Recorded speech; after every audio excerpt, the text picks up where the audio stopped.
여러분 안녕하십니까? TV 명륜대학 2회에 걸쳐서 논어를 강의할 시간이 됐습니다. 자, 그러면 제가 첫 번째 시간이기 때문에 논어 관련돼서 잠깐 이야기를 한번 나누어 보도록 하겠습니다. 제가 두 번에 걸쳐서요 논어를 여러분들하고 같이 이야기를 나눌 텐데요. 첫 번째 시간에는 이런 주제로 한번 여러분들하고 한번 이야기를 해보려고 합니다. 논어와 삶의 지혜. 첫 번째, 배우면 즐겁다라고 하는 이야기입니다. 요새는 100세 시대에 그렇게 이야기하지 않습니까? 오래오래 그런 사는 시대가 되었습니다. 근데 이제 이렇게 젊어서는 돈을 벌고 열심히 활동하시고 그랬는데 이제 노년이 되면 어떻게 해서 시간을 보내나 사실 많이 걱정들이 많으십니다. 근데 제가 주변의 분들한테 늘 권장하는 게 뭐냐 하면 뭐니 해도 공부가 제일 시간을 보내는 데 최고다. 이제 그런 이야기를 많이 하는데요.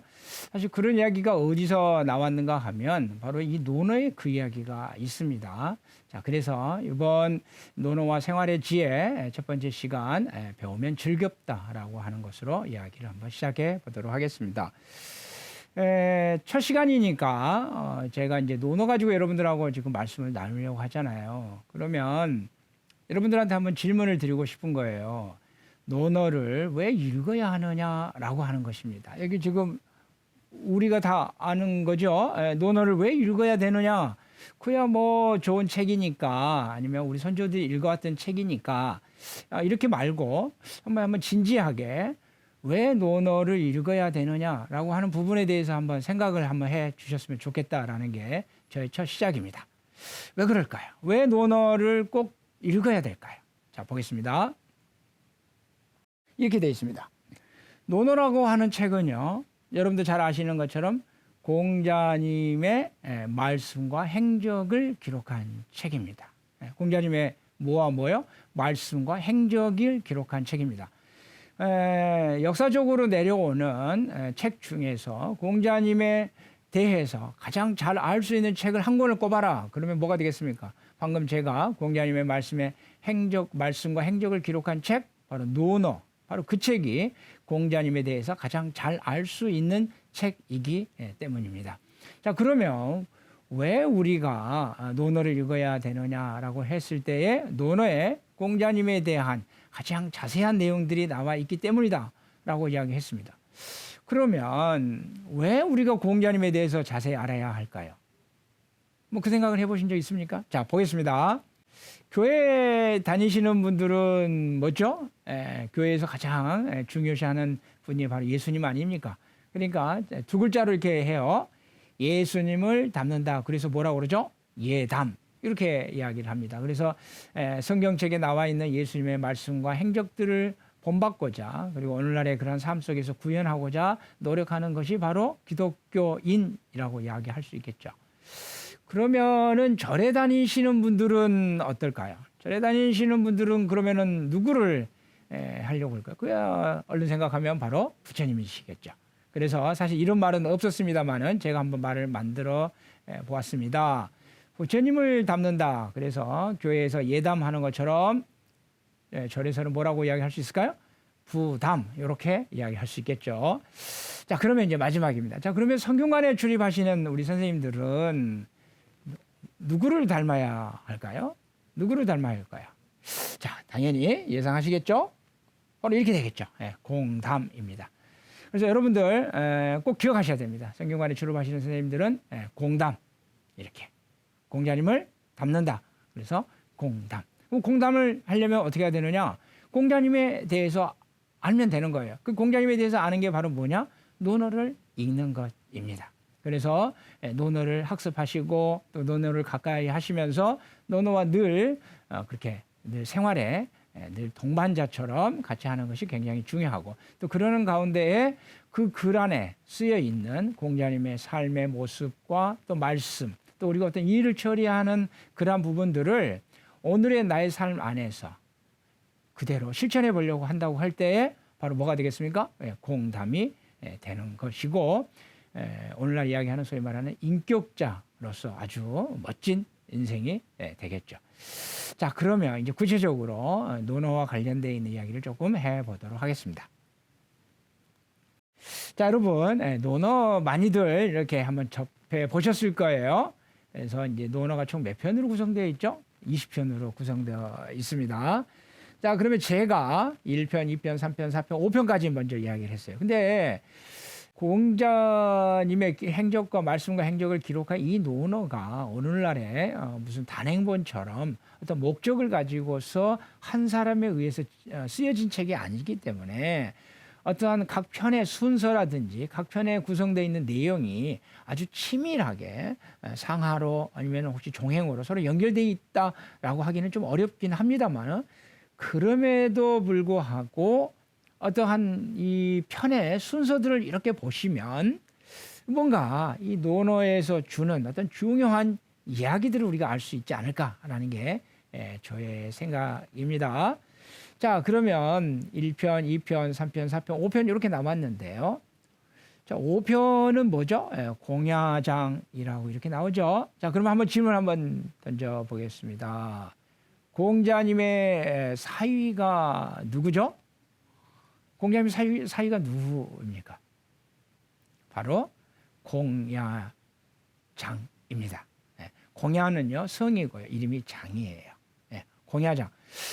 저는 이제 정확히 잘 모릅니다. 공자님한테 지금 우리가 알고 있는 거는 뭐냐 하면 공자님이 백어를 낳았고 백어의 아들이, 그러니까 공자님의 손자가 자사가 되는 것이고 그 자사가 중용을 썼고 그 자사한테 제자들한테 배운 사람이 바로 맹자다, 이렇게는 이제 알고 있는데, 자, 그래서 한 명은 이제 알았어요. 근데 지금 공자님의 따님이 몇 분인지는 모르는데 현재 논어에 나와 있는 걸 통해서 일단 최소 한 명 이상은 있다라고 하는 걸 우리는 알 수 있습니다. 왜냐하면 공야장이 바로 공자님의 사위가 되기 때문입니다. 자, 5번째 장에 공야장 사위 이야기로부터서 시작을 하는데요.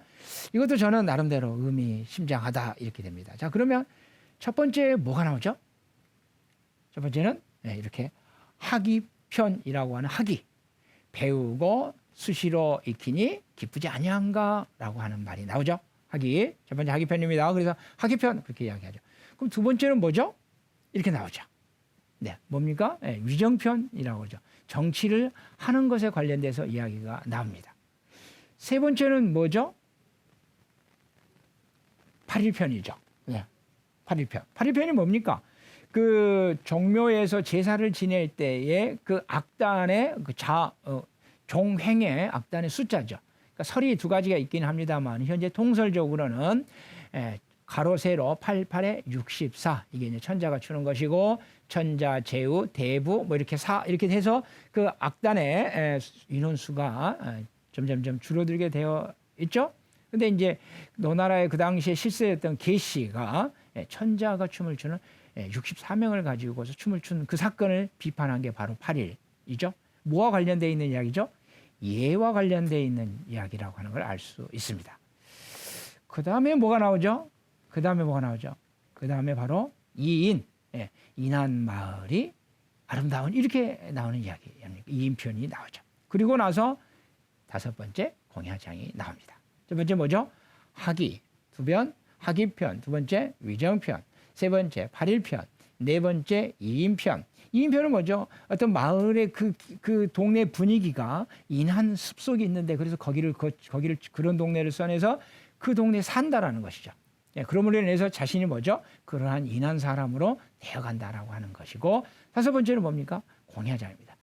자, 그러면 여러분들 첫 번째가 학이편, 두 번째가 위정편, 세 번째가 뭐죠? 8일편, 네 번째가 뭐죠? 위인편, 그리고 5번째가 공야장인데, 이 5가지가 이게 뭔가 논어에서 이야기하는, 그리고 유학에서 이야기하는 가장 중요한 내용들이 싹 다 이 5편 안에 다 아우러져 있다고 하는 게 저의 생각이라는 말입니다. 자, 이거를 한번 정리를 해서 제가 설명을 해드릴게요. 조금 어려운 용어가 나옵니다. 많은, 다시 한번 잘 기억하세요. 첫 번째 뭐죠? 학이, 배우는 거. 두 번째는 뭐죠? 위정, 정치와 관련되는 거 관련돼 있죠. 세 번째는 뭐죠? 8일, 예와 관련돼 있는 이야기가 나왔죠. 그 다음에 네 번째는 뭐죠? 인, 사랑이라고 하는 그 인에 대해서 관련된 게 나왔죠. 그리고 5번째가 뭐죠? 공야장, 공자님이 그 딸을 결혼 시집 보낸 그 사위가 바로 공야장. 이렇게 해서 다섯 순서가 1, 2, 3, 4, 5로 구성되어 있죠. 자, 여기에서 논어에서 하는 이야기. 곧 그 이야기는 뭐냐면 유학에서 하는 이야기. 그리고 유학에서 하는 이야기. 곧 공자님이 이야기했던 군자가 되는 것, 인자가 되는 것, 성인이 되는 그 방법이 바로 여기 안에 다 들어있다라고 하는 것을 우리가 알 수 있습니다. 자, 정리합니다. 이렇게 정리가 됩니다.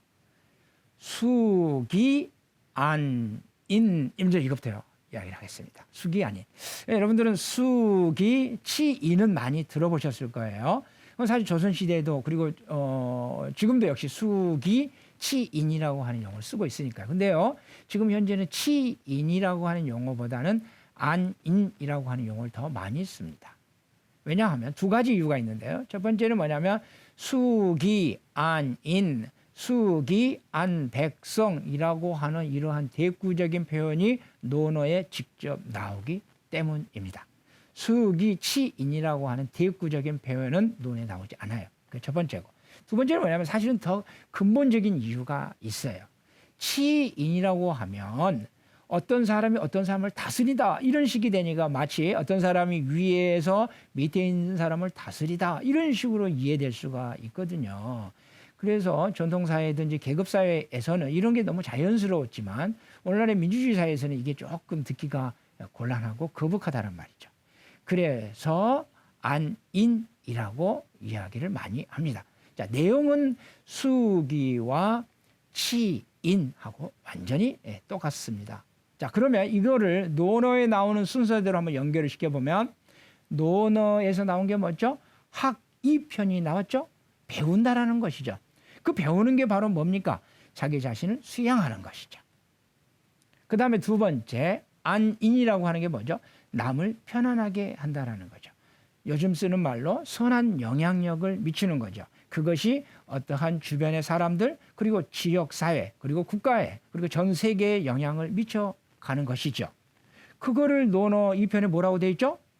위, 정 이렇게 했지 않습니까? 정치를 하는 것이라고 되어 있잖아요. 그러니까 그 두 표현에 나와 있는 게 뭐냐면 안수기라고 하는 것은 하기편과 연결되어 있을 것이고 그다음에 안인은 어디 편하고 연결된다고요? 바로 위정편하고 연결되어 있다. 이렇게 저는 이야기를 하는 겁니다. 자, 그러면 정치를 하는데 어떻게 정치를 해야 되느냐라고 하는 거예요. 그러니까 세 번째가 뭐죠? 8일이라고 했지 않습니까? 그 뭐와 관련되어 있는 거죠? 예와 관련되어 있는 것이죠. 그 사회의 질서, 제도, 규범을 가지고서 그 사회를 다스려 가는 거죠. 오늘날에는 그게 뭐죠? 법이라고 하는 것을 가지고서 이야기를 하게 되죠. 오늘날로 이야기하면 법치주의라고 이야기하는 것이고 그 전통시대로 가면 뭐죠? 예로서 다스린다 그래서 예치라고 하는 것입니다. 예의 그 보완이 뭐죠? 바로 악이죠. 예악. 이거는요, 이 사회를 변화시키고 교화하는 데 있어서 두 가지 축입니다. 예라고 하는 것은 약간 통일시키고 획일화시키고 어떤 규범적이라고 한다면 화라고 하는 것은 다양성과 어떤 그런 것들을 용납하고 받아들여주는 거예요. 그러니까 예와 화는 서로 상보적이고 서로 조화롭게 하는 것입니다. 예와 화에 대해서 논어에도 또 잘 나와 있습니다. 그리고 하나 더 공자가 꿈에도 오매불망 그리워했던 사람이 누구라고 그랬죠? 바로 주공이죠. 주공을 왜 오매불망 그리워했냐면 주공이 바로 주나라의 예치 시스템을 완비시킨 인물인 것이죠. 그 말은 곧 뭐냐 하면 공자가 혼란한 춘추 시대를 안정화시키고 통일시키는 그러한 기반으로서 바로 주공이 세운 바로 예치 시스템을 회복하자라고 했던 것이죠. 그래서 정치를 하는데 가장 중요한 것이 바로 뭐냐면 예로서 다스리는 거예요. 그것을 구체화하면 예와 악입니다. 그래서 바로 세 번째 예, 악이 나와 있는 것이죠. 그런데 예와 악이라고 하는 것은 뭐죠? 제도와 규범이고 어떤 외형적인 거죠. 외부적으로 강제하고 규율하는 것 아닙니까? 그렇다면 그러한 제도에는 결국 뭐가 근본이 돼야 되죠? 바로 인이라고 하는 것이 근본이 돼야 됩니다. 바로 사랑이라고 하는 것이 근본이 돼야 되는 것이죠. 예. 사랑이 없이 법만을 하게 되면 뭐죠? 굉장히 냉혹한 법이 되는 것이죠. 예. 그래서 그런 사랑의 정신 그리고 법이라고 하는 것이 가지고 있는 그것이 구현하는 게 결국엔 뭐냐면 인의 정신을 구현해야 되는 것이고 그리고 어떠한 법이 시대마다 변화할 텐데 그 변화하는 것에 있어서도 궁극적으로 변하지 않는 원리라고 하는 것은 뭐냐면 사랑의 정신을 그 법이 구현하고 실천해 내야 된다는 차원에서 시대에 따라서 그것이 바뀌어 나가는 것이죠. 그러니까 예의 근본은 바로 뭐가 된다? 인이 되는 것이고 그 인의 상보적인 게 바로 뭐다? 의가 되는 것이죠. 이는 사랑이라고 한다면 의는 뭐라고 그럴까요? 바로 정의가 되는 겁니다. 사랑과 정의. 사랑과 정의라고 하는 것도 역시 상보적입니다. 사랑은 감싸주고 품어주고 구별하지 않는 것이죠. 정의라고 하는 건 어떤 겁니까? 올바르지 않는 것에 대해서 그 올바르지 않은 것을 분명히 척결해 내는 것이고 올바름을 선양하는 그러한 것이죠. 그래서 사랑은 품어주는 것이라고 한다면 정의는 분명히 분별하고 따지는 것입니다. 근데 이 두 가지는 서로 상보적이어야 되는 것이죠. 자, 그러면 다시 논의 편으로 들어오게 되면 그게 뭐죠? 아까 세 번째가 뭐였죠? 위정편이라고 했죠. 그러니까 바로 예악과 연결되어 있는 것이고 그 다음에 네 번째가 먼저 위인편이 나왔죠. 그게 바로 뭐였죠? 사랑과 관련되어 있기 때문에 인의가 나왔습니다. 자, 그리고 이러한 것들이 이루어지고 진행되는 가장 첫 출발이 뭐죠? 바로 가정이죠. 그래서 공야장이 나왔다라고 하는 게 저의 생각입니다. 자, 그러면 여러분들 다시 한번 논어에 가까워지시기를 바랍니다. 그러니까 제가 바라옵기는 여러분들이 논어에 대한 해설서도 많이 있지만 굳이 꼭 해설서 보지 마시고 노설 한글로 번역되어 있는 논어를 직접 한번 봐보세요. 그러면 더 많이 얻을 수 있습니다. 그리고 여러분들 충분히 도전하시면 충분히 이해하실 수 있습니다. 그래서 일단 첫 번째 뭐죠? 학위편, 두 번째 뭐죠? 위정편, 세 번째 뭐였죠? 발일편, 네 번째가 뭐였죠? 위인편, 다섯 번째가 공야장 이렇게 순서로 되어 있다라는 것입니다. 자, 그러면 첫 시간이라 논어 관련된 이야기를 조금 했고요. 자, 이제 두 번째로 뭐냐 하면 배우면 기쁘다라고 하는 것을 제가 오늘 이야기할 텐데 그 내용이 논어의 제일 처음에 나온다라고 하는 거예요. 이 몇천, 2000년 이상을 두고서 동아시아 사상사의 가장 중요하고 가장 위대한 책이 논어였는데 그 논어의 제일 처음에 나오는 구절이 바로 이겁니다. 네, 바로 뭐죠? 학위편이고 공자께서 말씀하셨다. 이렇게 되죠. 배우고 익히면 기쁘지 않겠느냐라고 하는 그러니까 배움에 대한 이야기를 하고 있는 거예요. 두 번째는 뭐죠? 친구가 찾아온다라고 하는 것에 대해서 이야기하는. 세 번째는 뭐죠? 남이 알아주지 않더라도 노여워하지 않는다라고 하는 이야기입니다. 그리고 나서 이걸 총괄해서 뭐가 된다죠? 군자가 된다 이랬어요. 군자 이 용어 중요합니다. 왜냐하면 논어에서요 너희들은 군자가 되라 이렇게 공자가 이야기를 하고 있기 때문입니다. 네. 그래서 군자가라고 하는 것은 어떤 지휘적이거나 어떤 역할적인 측면을 이야기하겠죠. 군자가 바로 뭡니까? 프린스잖아요. 오늘날이면 프린세스가 되겠죠. 왕자나 그다음에 공주가 되겠죠. 그때는 남자를 했지만 오늘날에 보면 남자 여자 구별이 없는 거 아닙니까? 프린스나 프린세스가 되는 거죠. 그럼 이후에 이 사람들이 뭐가 되는 거예요? 킹이 되는 거 아닙니까? 왕이 되는 사람들 아닙니까? 임금이 되는 사람들이에요. 그러니까 아이들은 뭐냐면 나중에 임금 될 사람들이다. 세상을 다스릴 사람들이다. 그게 바로 뭐예요? 숙이 아니라는 거예요. 그리고 그 내용이 뭐냐 하면 사랑으로서 다스려야 되죠. 그래서 인한 사람 인이 되라 이렇게 되는 거예요. 그러니까 군자라고 하는 것은 지위와 역할과 관련되어 있는 용어가 바로 군자가 되는 것이고 그 내용은 뭐냐 하면 사랑의 사람이 되는 거예요.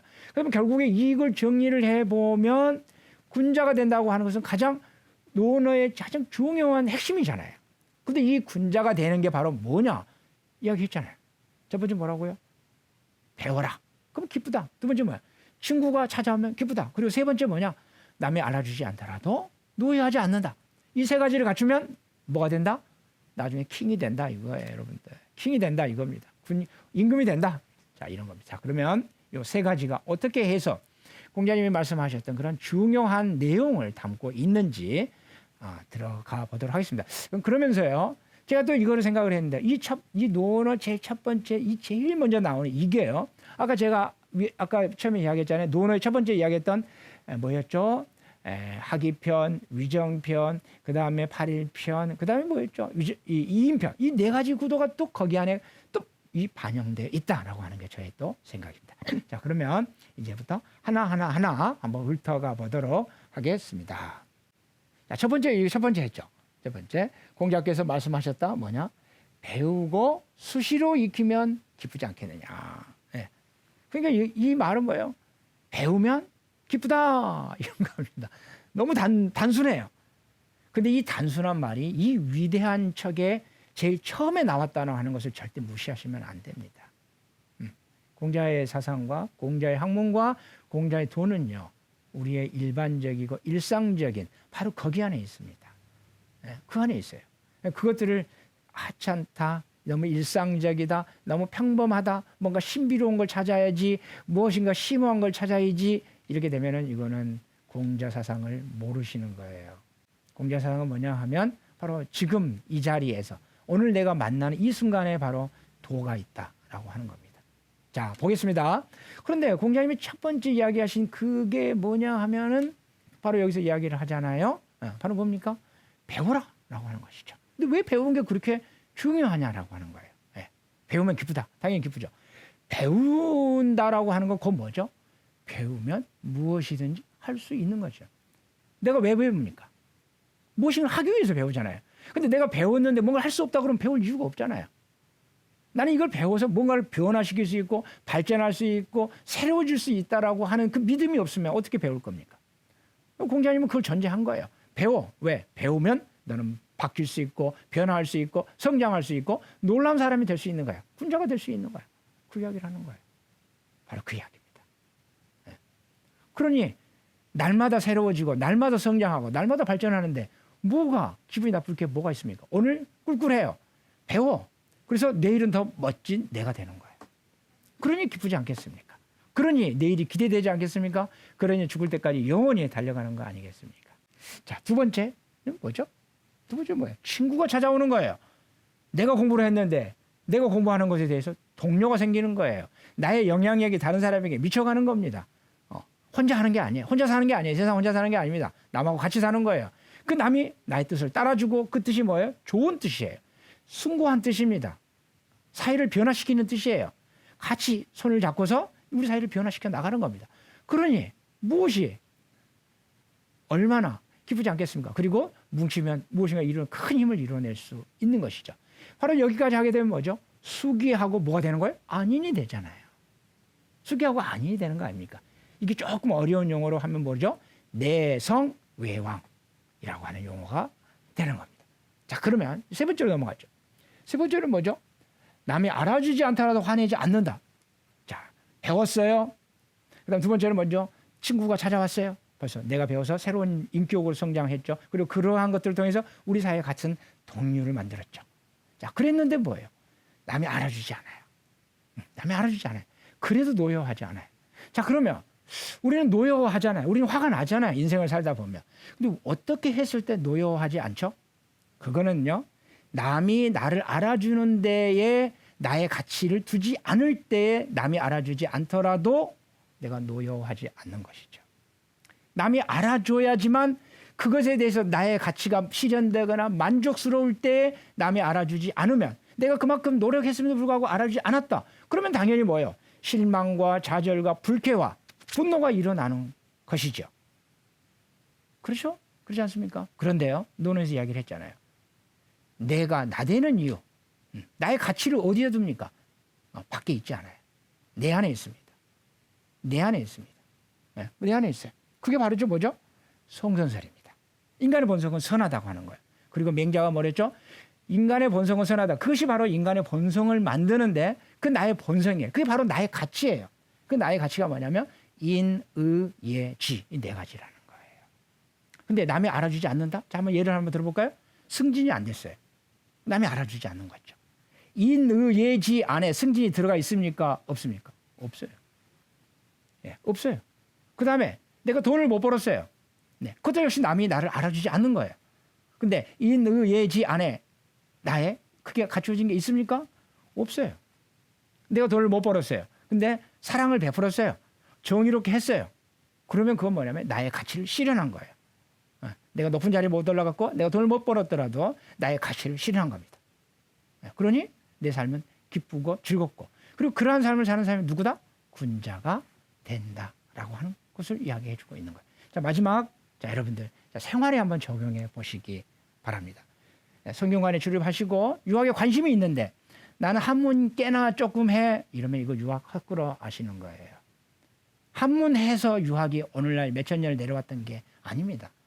우리들의 삶에 지침이 됐고 우리 삶을 기쁘게 했고 우리 삶을 변화시켰고 우리 삶에 희망을 줬기 때문에 몇천 년을 두고 유학이 내려왔던 거예요. 근데 오늘날 유학이 힘이 없잖아요. 왜 그렇습니까? 유학이 우리 삶의 희망과 우리 삶을 변화시키는 원동력으로 받아들이지를 못해요. 뭐로 받아들이냐? 아, 나 한문 깨나 해. 나 지식 깨나 해. 나 뭐 논어 좀 읽어봤어. 그런데 생활하고는 전혀 연결되어 있지 않아요. 그러니 유학이 힘이 없는 거죠. 자, 그러면 지금 오늘 이야기한 걸 가지고서 한번 생활에 한번 적용해 보세요. 자, 첫 번째, 두 번째 바로 다 올리겠습니다. 나는 좌절하거나 실망하지도 않고 교만하지도 않는다. 나는 남 탓을 하지 않는다라고 하는 거예요. 만약에요, 여러분들이 성경관에 출입을 하십니다. 근데 정말로요, 이래요. 어떤 어려운 일이 와도 올바른 일을 하기 때문에 좌절하지 않아요. 그리고 내가 높은 자리에 있어도 전혀 교만하지 않고 겸손해요. 근데 그분이 누구냐면 성경관에 출입하시는 분이야. 그러면 그게 어떻게 돼서 야, 역시 살아있네. 유학 정신이 살아있어. 그러면서 유학을 선양하는 거예요. 근데 나 한문 깨나 해. 나 좀 알고 있어. 그러면서 소위 말하면 잘난 체를 하신다 이러면 뭐라고 보겠습니까? 교만한 사람. 이렇게 하는 거죠. 그건 아니야. 이렇게 되는 겁니다. 그 다음에 또 뭐라고 있습니까? 남 탓 많이 하잖아요. 저도 남 탓하고 남도 남 탓해요. 그런데 그 남 탓하는 것이 뭐냐? 근거가 없는 것이고 실질적으로 우리 유학에서 하는 거하고는 전혀 상관이 없다라고 하는 것이죠. 어떤 어려운 상황이 왔더라도 그것을 남으로 탓을 돌리지 않고 자기를 반성하고 그 안에서 변화를 가져가려고 할 때 주변의 분들이 보면서 야, 역시 성경관에 출입하시는 선생님이라 역시 성경관에 출입하시는 여사님이라 역시 다르네라고 이야기할 수 있을 것 같습니다. 자, 이상으로 강의를 마치도록 하겠습니다. 감사합니다.